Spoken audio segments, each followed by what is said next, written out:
Well, good morning, everybody. Today we're going to go through and see if we can get some junction boxes put on the end of this 1.25 inch conduit. Get some wire pulled through. Hopefully, it'll go pretty easy. It shouldn't be a long process if fingers crossed everything goes pretty good. And get this thing ready to go and add to our solar system, or our off-grid, not off-grid. What are we doing here? Our grid tie system. So right now, these 12 panels are the only ones we have online.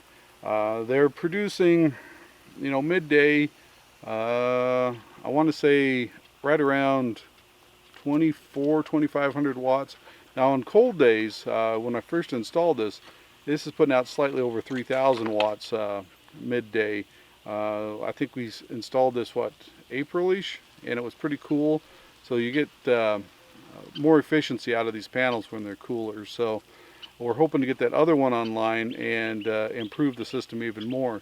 Now, we compared our power bills last year for the same period that we're going through right now, and last year we were playing on average with running the pump quite a bit, lots of watering. I think they were averaging around 170 to 180 area. Right now we're paying $70 to $80, so we've lowered our power bill about $100 a month with just this half of our setup online. Once we get the other half online, hopefully we'll have about zero power bill, which will be nice. Now, in those months between winter and when we started watering, we pretty much were evened out. But now that we're watering quite a bit with that 5 horsepower well pump, eats quite a bit of power, and running an air conditioner once in a while. This area doesn't get super hot. Every once in a while we'll hit 100 for a day or two, but then 90s kind of average. But once it gets above 90, we'll start the air conditioner a little bit, and of course that runs the power bill up. So let's go ahead and jump into this wiring and see how quick we can get this done. I've got a little bit here, a little bit of conduit left to run. I had to run in and grab a couple elbows. And there's one joint here, or one section, I'm going to have 390 degrees in it. I'm not real fond of that. Usually I try and keep it under 2. We'll see if we can get the wire pulled through 3. I don't think, with this 1.25 inch conduit and the 2 wires that I'm pulling through are 3, really shouldn't be a problem with those 390s.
Now normally when I do this, if I use this pull string, and you can buy a bucket of this stuff for about 30 bucks.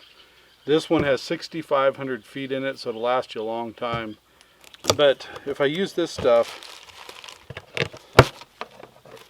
I usually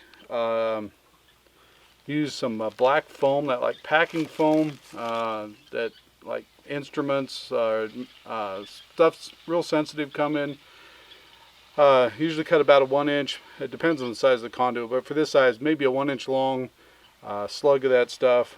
Poke a hole through the middle, run this through with just a little something tight on the other end so it can't pull back through that foam, and it will work real well. I can't find any of it around here. I know I had a bunch of it. I think I threw it all away because I hadn't used it in a long time.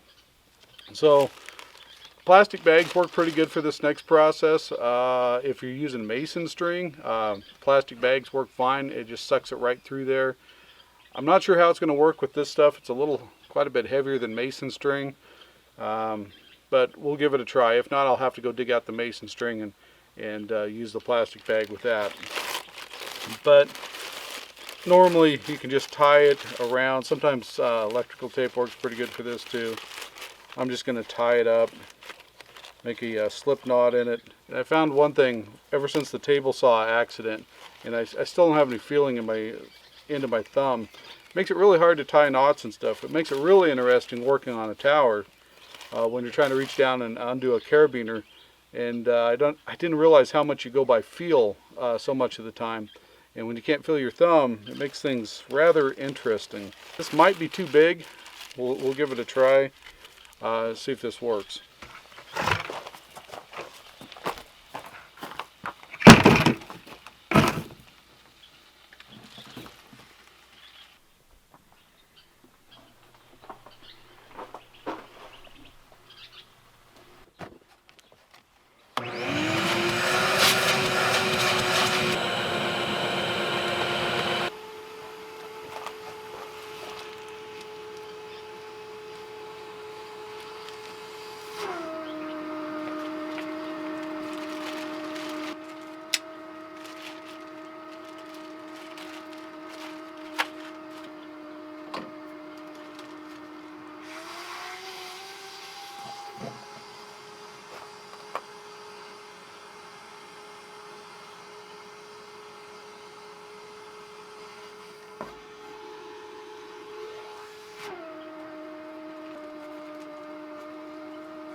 Here's the reason you want to do this before you put the junction boxes on here, because you can just stick the hose on here. If you get that junction box on there, it's pretty hard to get that hose on there.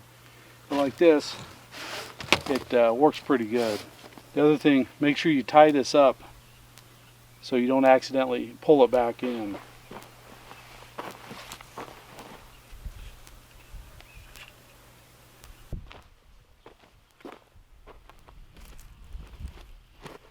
Now you can put these junction boxes on ahead of time. If you've got a helper, then you can just, as long as you can get this in there on the fitting or on the end of the conduit, But it's still easier to do it this way. But if you've got two people, one to sit here and hold that thing and the other one to feed the rope in, it also works. Now, I hadn't used this brand of rope before, or pull string, and surprisingly it's nice and lightweight, and it sucks through just fine. The other stuff I had, of course, that tub was what, almost 20 years old, and finally ran out of it. It was way heavier than this stuff, and so it was hard to pull it through with the vacuum. But this stuff, it went right through. Now, it's really important you don't lose your string back down in there. I mean, if it just falls down in there, you can use the vacuum and pull it back out, but if you can avoid it, don't lose it down in there. And if I'm scared of doing that, I'll tie a stick on there, and you can feed it through things like this, but it's really hard for it to go down in there. I'm not too worried about it today. I like to put just a little glue on these. You're not looking for watertight, but something to hold it on there. I always found if you try and get these conduits watertight, it's kind of like spitting in the wind. Seems like no matter what, you're going to wind up with water in the conduit. I try and keep them buried deep enough that if I do get some water in there, it doesn't, especially if you're dealing with coax or anything like that, that if it crushes, it's a problem. So if you bury it deep enough, it shouldn't be a big problem. This, I noticed from here to the shop, had a little moisture in it, not a lot, but a little bit. And it could have been from when I was putting it together, because water was seeping in that ditch as I was putting the conduit in, so that could be where the water came from. But it's pretty, I've glued those pretty tight. I try and keep them watertight, but these little boxes I picked up for free, they were getting thrown away.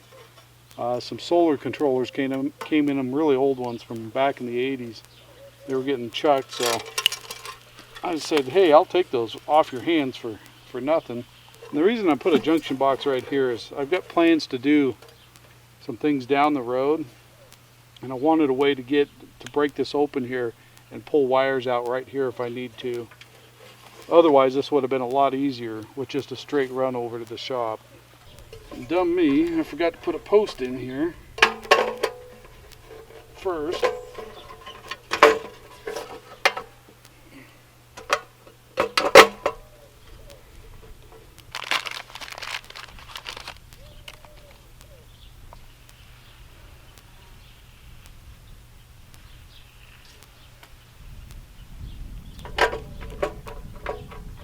Down the road, I'll put a post behind this so we can keep it straight. I mainly tie these up because, like on the other end, it's down low enough a dog or something could run through and get caught on it and then pull the whole string back out.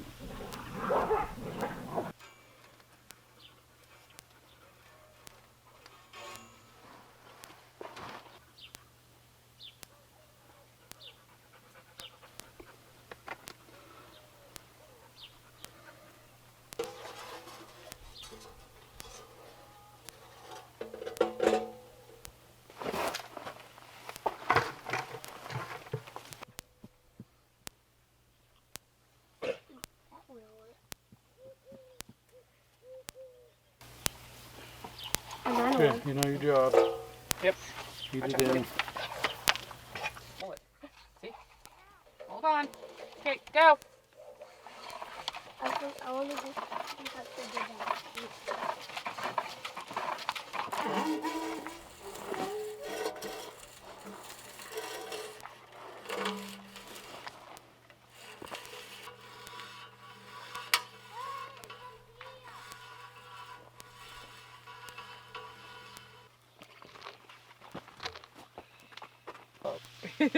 Daddy goes fast, huh?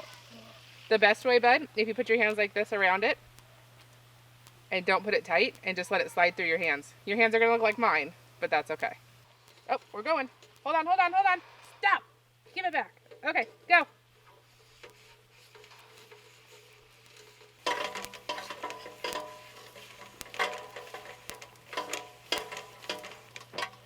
Okay, hold on. Do it a little Okay. bit. How much do you want out? Okay, hold on.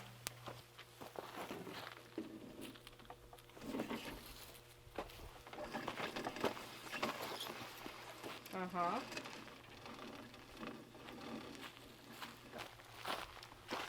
You want more?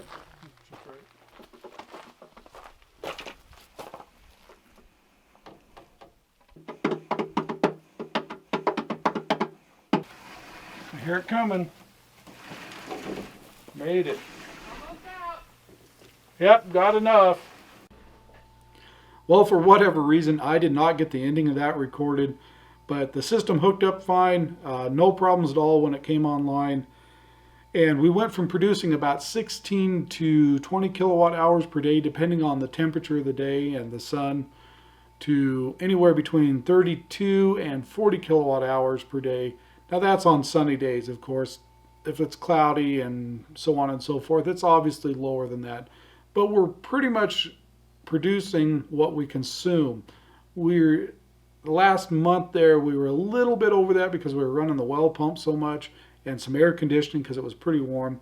But overall, we're just more or less paying the delivery fee to the utility company right now. So was this system actually worth the hassle and money? Well, we had about $3,500 invested in it. I figured it up the other day, give or take a couple $100. And we had quite a bit of time invested, which that's obviously worth something. But if we just go monetarily wise, at $3,500 and saving $140 per month, it's only going to take us about 24 to 25 months to pay off or recoup the cost of the system. After that, it's just money in your pocket. So I think that's a pretty doable, agreeable situation for us.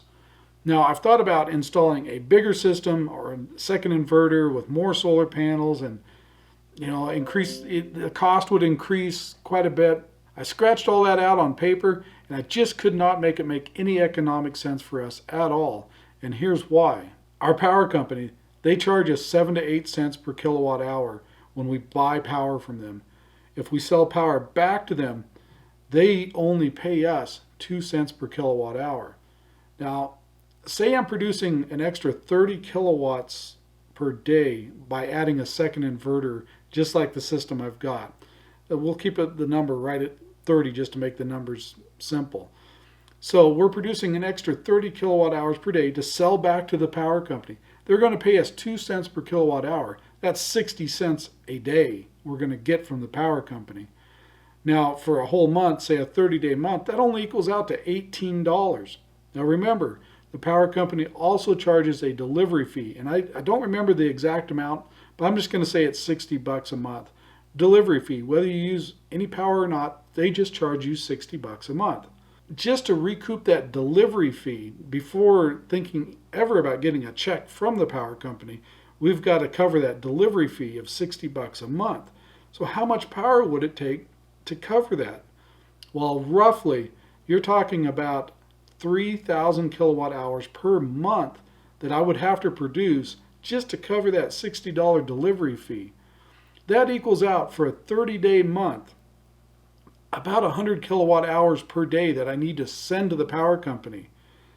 That's a fairly substantial system. Now you're talking at least probably, around here with the amount of sun we have, say you've got a 5-hour window during the day that you're going to produce power to any significant amount. You're talking at least a 20 kilowatt system online to produce that amount of power. Now the system I've got is a 6 kilowatt system, and I've got roughly $3,500 invested. You can see how that's going to add up really quick to well over probably $10,000 to bring a system online just to cover my delivery fee. I just couldn't make any economic sense. And on top of that, if I wanted a check back from the power company, I need to cover that delivery fee and more. Boy, on paper, it just doesn't make any sense. If I can reduce our power bill down to about our delivery fee, I'm perfectly happy with that. If we're producing about what we consume, so all we're paying is the delivery fee, perfectly happy with it. We did not want to go back off grid again. The power's here. It's so convenient to have. And I like it because when I run big power tools or welders and all that stuff, I don't have to start generators and all that stuff. We lived off grid. It was fun. It was a great time. If I was to do it again, I would do it completely different than I did last time. The system would be built completely different, but where we're at, I don't need to, so I'm not going to. I think that about wraps up the grid tie solar system for the time being. I'll give you an update through the winter off and on and let you know how we're doing. I don't expect it to quite pay our power bill because my shop uses an electric heater to keep it up above 50 degrees in there, and that we don't have nearly as much sun in the winter. And days we may have a week or two without any sun to speak of. Yeah, the system will produce some power without direct sunlight, but nothing like what it does in direct sunlight. And the weather has changed here significantly over the last 2 weeks. A couple weeks ago, we were up still in the 90s during the day. It was cooling off a little better at night, and the humidities went quite a bit higher during the night. But now we're down to the low 40s at night and maybe touching 70 during the day. It's supposed to warm up a little bit this weekend, maybe hit 70 a couple times, but the next few days we're only hitting 60 degrees. I like the weather change. I love fall. Winter's okay with me. Hot's not okay with me. So we've gone through a significant weather change, and I'm glad to see it. Thanks for watching. If you've got any questions about this grid tie system, leave them down below, or comments, something I did wrong. I can always learn something. Thanks for watching. We'll see you guys on the next video.